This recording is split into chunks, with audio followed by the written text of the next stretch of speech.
Hello, my name is Jason JROCK Houston, and you are listening to Under the Influence. And tonight I'm speaking with lead singer Danny Boyle. And Danny, you're the lead singer in Band Company, which is a Las Vegas tribute band where you guys are not necessarily Band Company, but you play the music of Paul Rodgers. Is that correct?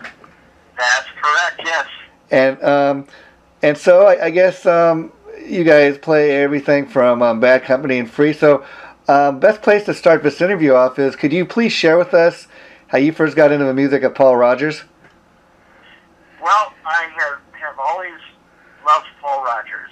I grew up listening to Bad Company and Free, and it was pretty much just a given when we decided to put this act together.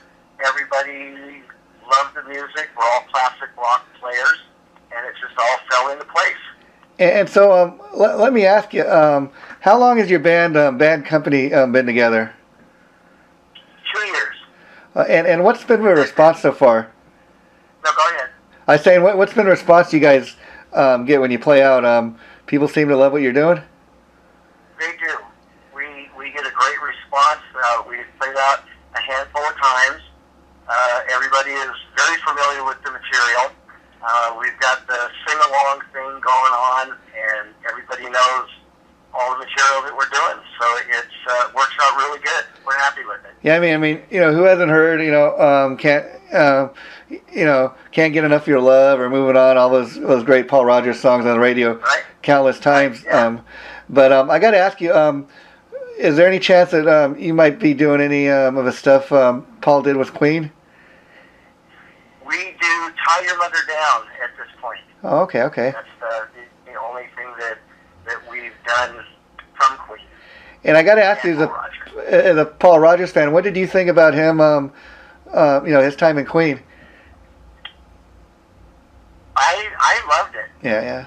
I mean, I've never been a huge fan of Queen, but the idea behind what they were doing of bringing Paul in to do the vocals, he's not there to replace Freddie Mercury. Yeah, nobody could. He's there to be the voice of Queen at that time and place. I thought he did a great job. I thought the whole thing was outstanding.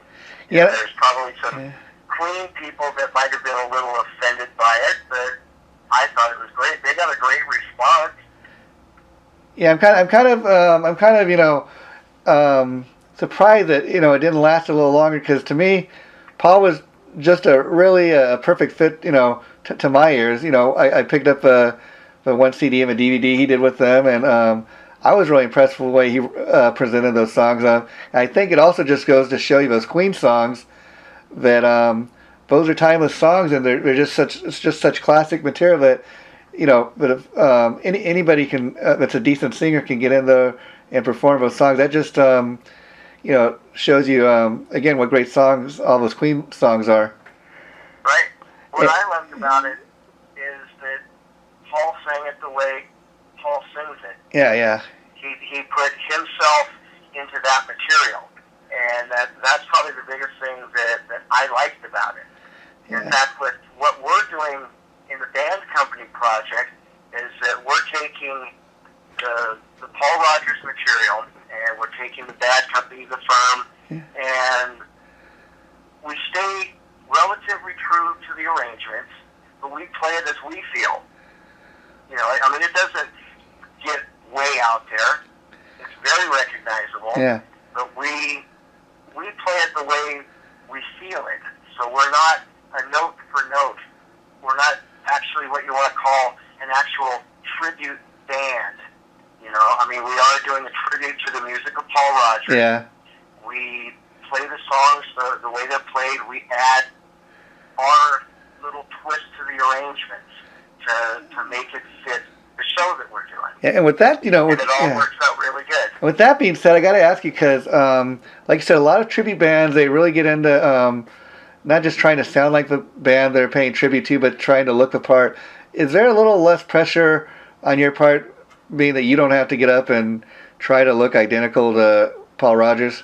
That you're just up there playing the music? Yeah. There's a lot less pressure.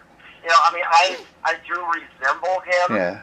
but I I go places and people will kind of take a second look and they go, wow, has anybody ever told you that you look like Paul Rogers? So I hear that all the time. I've heard that for years, and you have the same relative tone, I mean, he's more of a blues-based singer than I am, but it all fits and it all works. We're looking at Paul Rogers is still out playing. Yeah, oh yeah. Bad Company is still out playing. So we're not trying to steal anybody's thunder. We're not trying to get out there and cash in on, somebody else's success. Yeah, yeah. We love the music. We're older. We're seasoned players, and we like to play. And anybody can just throw a cover band together and get out and play. This one takes a little bit more effort, takes a lot more time, a lot more planning, and it's good. We like what we're doing. Yeah, a lot of times these tribute bands have to have a little niche, and I think you guys definitely got that in the fact that, before just talking to you tonight, I had no idea that you guys were even including music of a firm, which I think that's a real cool thing you're doing, because number one, I can't think of one firm tribute band out there or anybody performing that music. So I think it's a cool thing that you guys are throwing that material in there. Yeah, I mean we're taking bits and pieces of throughout his career. The one thing that we haven't been able to do just yet is to really dive into his solo projects. And it's just for the fact of management. And people have told us that you really need to just kind of, at this point, focus on the hits, focus on the radio, and, because a lot of the stuff that he did as a solo artist, I thought it was really good stuff, but it's not familiar to a lot of the people. Yeah. You have to be a die-hard Paul fan to come out and listen to something from his solo stuff and know that it's his stuff and not think that, okay, well, we're throwing in some original stuff on top of it. So, we don't really want to go against the grain. We do want to do the solo stuff, but at this point right now, we're staying with everything that's recognizable. Yeah, and one cool thing I really thought was cool is, a lot of these tribute bands, typically they will name a band after, after an album or a song. Right. And I think that was pretty cool. Band company, it's kind of an original concept. It's not necessarily doing the norm and naming yourself after a song or an album. I mean, band company, people kind of get the idea, okay, it's a Paul Rogers or Bad Company tribute. Right. But was that something you set out to do, kind of come up with a more original sounding name? We actually, when we came up with the band company thing, we're just throwing out different names, we're throwing out the songs, and then Al, our drummer, kind of looked at us and said, why don't we just call it Band Company? Yeah. We looked at each other and said, hey, why not? It's great. The funny thing about that is it's something that's so simple yet obvious. It just like it fits like it's a perfect fit, if you know what I mean. Yeah. It's one of those things, like it. Not too much thinking. So typically, and I know you guys are based out of Las Vegas, and Las Vegas in the last few years has come. There's a lot of music. It's a great music scene there now, and I know a lot of tribute acts there. So, how often do you guys play out regularly? We try to get out at least once a month. Over the couple months, we haven't really been out. We ran into a couple of roadblocks, but everything was cleared the way. We're starting to get recognized by the entertainment directors in the different casinos. We're looking to do state fairs. Everything is falling into place for us right now. So we're hoping that 2015 is going to be our year to come out and show everybody what Band Company is all about.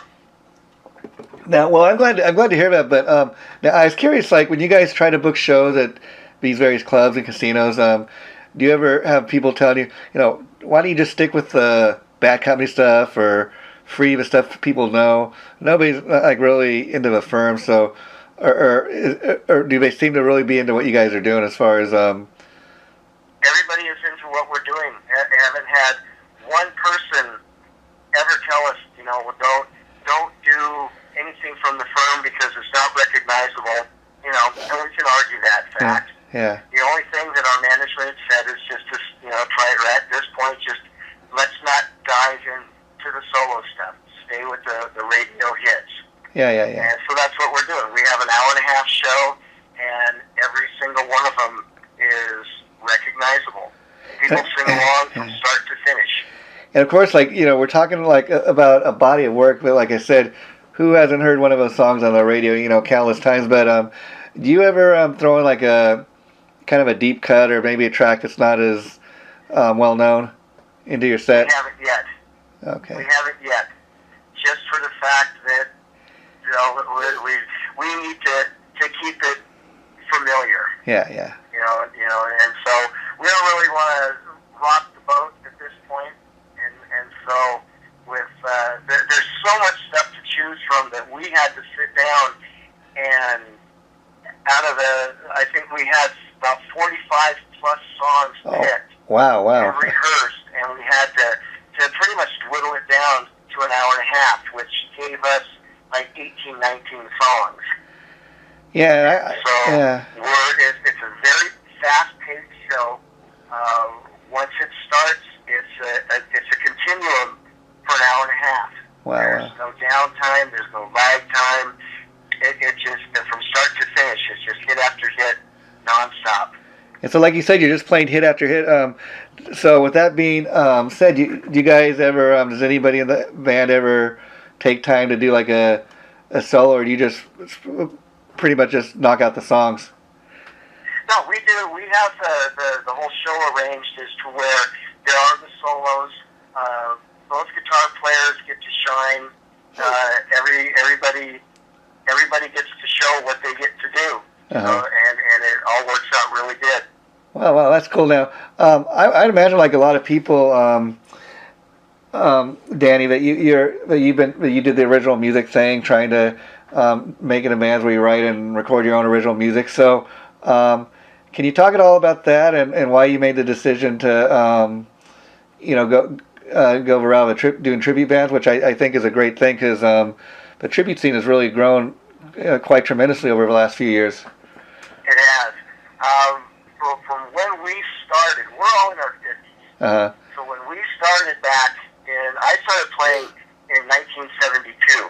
Wow. And so, and the rest of the guys in the band are all started within the same time frame in the 70s.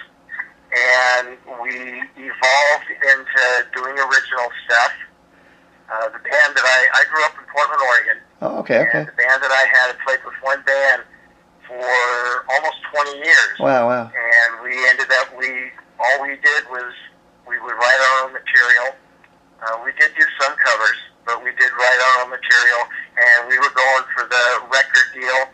We played the colleges, the clubs, the smaller theaters.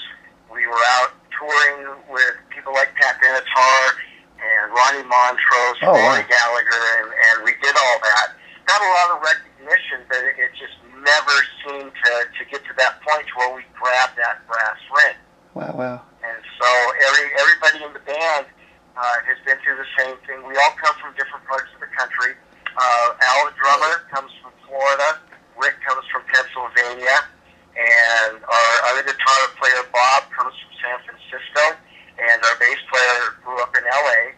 And everybody, is all in town. And we've all lived in Vegas for years. Wow. And everybody's been through the same thing. I mean, as a unit and collectively, we basically have played around the world and have toured and done all that. Yeah. And right now, we're with the tribute thing, it's just keeps us playing, and it gives us something that we can be proud of. Yeah. And I imagine, doing a tribute band or a tribute project like this, like you said, it allows you to keep playing, and it also allows you to keep your, musical chops. But is there also a certain way, I guess you call almost a fun element to this, because the fact that you're not constantly having to show up and write new tunes constantly, you can just show up at rehearsal and practice, these songs that you influenced all you guys that you grew up on. Got to be that fun element, I would imagine. It's great. I mean, we have a blast. I mean, we show up for rehearsals. We're constantly tweaking the set. We're looking at, and working up different arrangements, bringing in different songs, and just trying to keep things fresh. Yeah. But it's a blast. We have nothing but fun getting together and doing this stuff. And now you'd mentioned when you're talking about some of your original projects or the band you were in, that you'd done some shows opening up for, I guess, Ronnie Montrose. He was one of my favorite all-time guitar players. What was he like to, I guess, do those shows with, or did you get a chance to meet him or talk to him at all? Yeah, we hung out. He was a very nice guy, very accommodating. He watched us every night that we played, and we hung out and we watched him play. He was just a very down-to-earth man. He was awesome. There was no ego. He didn't have any demands on us. He gave us full run of the all power for the sound system and all the lighting. So there was never a thing as to where he's the star and you guys are only going to get half the power and you're only going to get 4 lights. He let us get out there and do what we did, and he loved it. And what's kind of amazing, about a guy like Ronnie was, he's put out so many great albums, throughout his career, but he's people remember him mostly for that first Montrose album with of course, featured Sammy, and he's a guy that actually had met Ronnie or played with him a couple times doing those shows. I got to ask, how surprised were you when you learned that he had taken his life? Now say that again? Well, tragically a few years ago he died. I guess he'd committed suicide. I was just saying, a guy that actually had met him, how surprised were you to hear the way he died? It was shocking, very sad, but that's an individual choice that somebody has to make. Yeah, unfortunately, very tragic one. But at that, I talked to a few musicians that actually had played with him, and they were telling me he was the kind of guy, unfortunately, that just never seemed to realize, how really loved he was by so many people around the world. How many people really dug his music. Right. Yeah. Well, getting back to your band company, have you guys played much outside of Vegas, or you pretty much just play locally? Just played locally for right now. We have a show coming up in a town at the Arizona-Nevada border up in Mesquite, and it's going to be our first adventure out of town. And so we're doing a showroom up at the Casa Blanca in February. Oh, wow. But we are looking to get out, and we've got a handful of Indian casinos that are scattered throughout Southern California into Arizona. And so we're looking to branch out. We're getting some talking, I should say, that we're looking to put some things together. And so we're hoping that 2015 is going to be our year to get out and do some things. And so do you guys typically headline your shows? Do you typically do shows with other tribute bands, or do you also play with like original acts? How do you guys pick about who you do your shows with? Well, right now we're just doing it by ourselves because in the casino format, they allot you no more than 2 hours. Oh, okay. So they say you guys do 90 minutes, don't go past 2 hours. And so we go in, we start like at 8:30 and we're done by 10. Okay. And so we go in and do the shows by ourselves.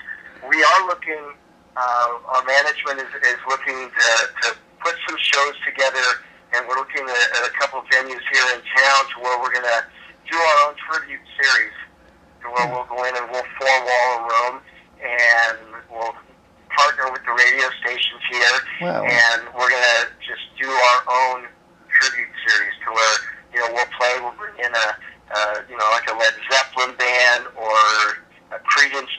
or whoever. Wow. And, do 2 or 3 different tribute things through a night. So that's one of the things that we're looking at doing.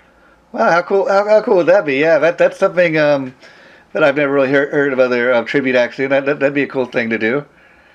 Yeah. And we think that everything's beneficial all the way around. Yeah. It gets everybody out playing. It gives the venue an income. So that's one of the things that we're looking to do. And let me ask you, Danny, when you first put band company together, did you have any reservations about doing the tribute thing, or did you always think no. it? Oh, that's great. No, Yeah. There was no hesitation at all. We decided, okay, the Paul Rogers thing we want to do, and we just went for it and haven't looked back. Have you been surprised at how successful you've been at it? I mean, like you've been going at 2 years, so you're still here, so people are obviously coming to the show. Or was it a matter of fact when you formed a band that you kind of looking around saying, oh, there are a lot of tribute bands popping up. That'd be fun to try. We decided to do the tribute thing and we kind of put the cart before the horse on this one. Because we decided we're just going to do the tribute thing, and then we decided, well, maybe we should look into it and see exactly, how strong of a market there is, or how many different Bad Company or Paul Rogers or whatever type of tributes are out there. And when we decided to look into it, I really didn't find that many. Because I got to tell you, even there's more of them now. Yeah. There's more overseas and a handful back east. There's one in Arizona, and I think there's one in the San Diego area. Yeah. But it all seems to be a different formatted type of tribute. Yeah. The one in Arizona, I interviewed the guy. The singer's name is Brad Thomas. They call their band Souls on Fire, and yeah, I saw their promo clip. It's a very good band. I like it. Yeah, very, very professionally done. And like you said, what I find interesting in the research that I've done for this is that there are more Bad Company tributes, obviously. And again, I think what you guys really got going for yourself right now is the fact that you're playing music throughout the guy's entire career, not just Bad Company. The fact that you're throwing in the Firm stuff, I think, is a really cool thing, because I can't think of any other tribute act that's even performing that material right there, Yeah, it seems like most of the people that are doing the Bad Company, they kind of fine-tune, do the Bad Company free stuff. Yeah. And so when we started it, we just said we're going to do the music of Paul Rogers, and like I said, we had a ton of material to choose from, and we picked everything out from everything that he did. We haven't got into anything from the Royal Sessions yet, and that will be something down the road. Okay. So this is going to be a continuing process. The more popular that the band becomes, the more freedom, I guess, that we'll have to bring in some of the different things that people that aren't a diehard Paul Rogers fan would still appreciate, for us bringing in stuff from his solo career and just doing deeper cuts off the records and all of that. So. Well, Danny, it's been a real pleasure talking to you. I know your time is limited, so I'm going to let you go. Before I do, I just want to say, please keep in touch with me. When you guys start doing your other tribute thing, we're saying you're going to play music by maybe Led Zeppelin and Creedence and stuff, get in touch with me. I'd like to help you promote that and talk a little more about that, because it sounds like a real interesting thing you got coming up. Yeah, I will definitely do that. Okay, thanks so much, Danny. Now, before I let you go, is there anything else you'd like to say? No, I appreciate your time, and thanks for getting in touch, and we'll stay in touch. Okay, and the interview, just to let you know, should be going up in about a week. I'll let you know the minute it goes up, and you can tell all your friends about it. Thanks again, Danny, and best of luck to you and all your endeavors. Thank you so much. Okay, bye-bye. Have a good night. Bye-bye.